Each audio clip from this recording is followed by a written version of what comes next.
आदरणीय मेरे प्रिय दोस्तों और भक्तों, एक बार फिर श्री गर्ग संहिता से यह वृतांत दावानल से गौओं और ग्वालों का छुटकारा कैसे हुआ तथा विप्र पत्नियों को भगवान श्री कृष्ण के दर्शन कैसे हुए। दोस्तों, यह एक सूक्ष्म वृतांत है जो ज़्यादा से ज़्यादा 7-8 मिनट का होने वाला है। आपसे विनती है कि बने रहिए। इस वृतांत के अंत तक आपको पता चलेगा कि दावानल से गौओं और ग्वालों का छुटकारा किस प्रकार हुआ।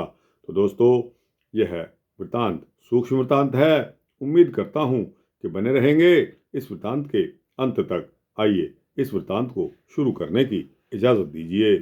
दोस्तों और भक्तों, श्री नारद जी कहते हैं कि राजन, तदनंतर श्री बलराम सहित समस्त ग्वालबाल खेल में आसक्त हो गए।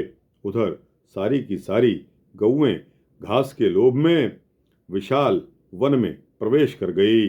उनको लौटा लाने के लिए ग्वालबाल बहुत बड़े मूंज के वन में जा पहुँचे। वहाँ प्रलयाग्नि के समान महान दावानल प्रकट हो गया। उस समय गौओं सहित समस्त ग्वालबाल एकत्र होकर श्री बलराम सहित श्री कृष्ण को पुकारने लगे और भय से आहत हो गए। उनकी शरण ग्रहण करके कि बचाओ बचाओ इस प्रकार कहने लगे। अपने सखाओं के ऊपर अग्नि का महान प्रकोप देखकर योगेश्वर श्री कृष्ण ने कहा कि डरो मत, अपनी आंखें बंद कर लो। नरेश्वर, जब गोपों ने ऐसा किया तब देवताओं के देखते देखते भगवान गोविंद ने उस भयानक अग्नि को वे पी गए। इस प्रकार उस महान अग्नि को पीकर ग्वालों और गौओं को साथ लेकर श्रीहरि यमुना के उस पार अशोक वन में जा पहुँचे। वहाँ भूख से पीड़ित ग्वालबाल बलराम सहित श्री कृष्ण से हाथ जोड़कर बोले कि हे प्रभु, हमें बहुत भूख सता रही है। तब भगवान ने उनको आंगिरस यज्ञ में भेजा। वे उस श्रेष्ठ यज्ञ में जाकर नमस्कार करके निर्मल वचन बोले। गोपों ने कहा कि ब्राह्मणों, ग्वालबालों और बलराम जी के साथ व्रजराज नंदन श्री कृष्ण गौएं चराते हुए इधर आ निकले हैं। उन सभी को भूख लगी है, अतः आप सखाओं सहित उन मदन मोहन श्री कृष्ण के लिए शीघ्र ही अन्न प्रदान करें।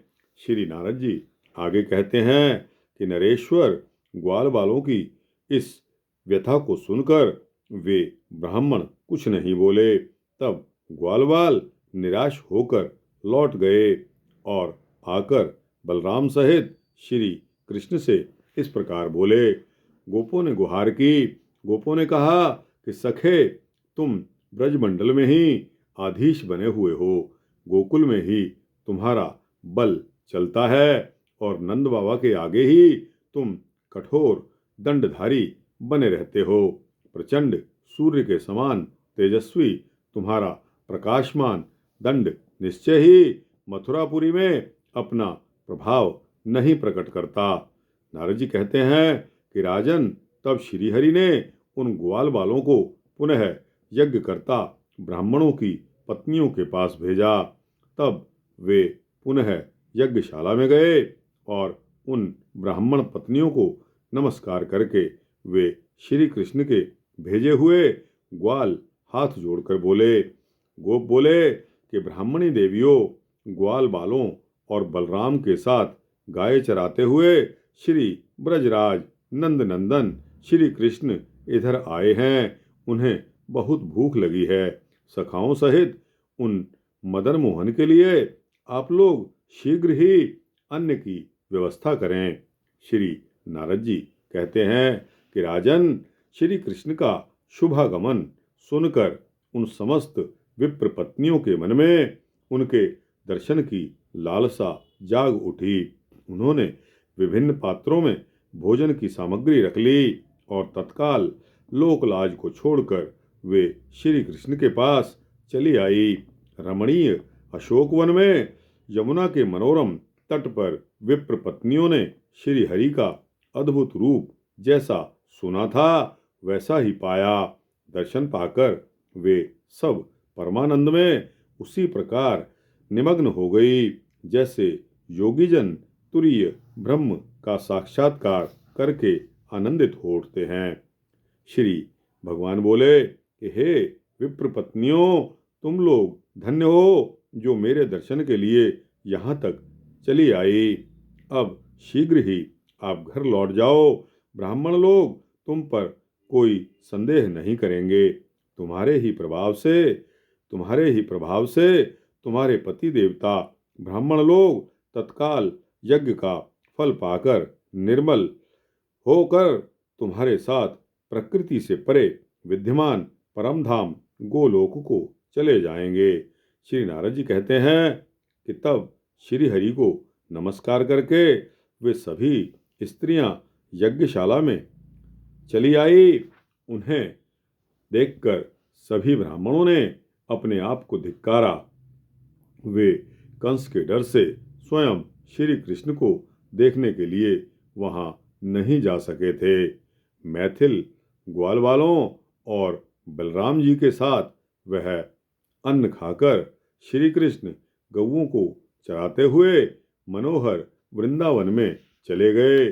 दोस्तों, इस प्रकार श्री गर्ग संहिता के माधुर्य खंड के अंतर्गत श्री नारद बहुलाश्व संवाद में दावानल से गौओं और ग्वालों का छुटकारा तथा विप्र पत्नियों को श्री कृष्ण के दर्शन नामक यह 21वां अध्याय यहाँ समाप्त होता है।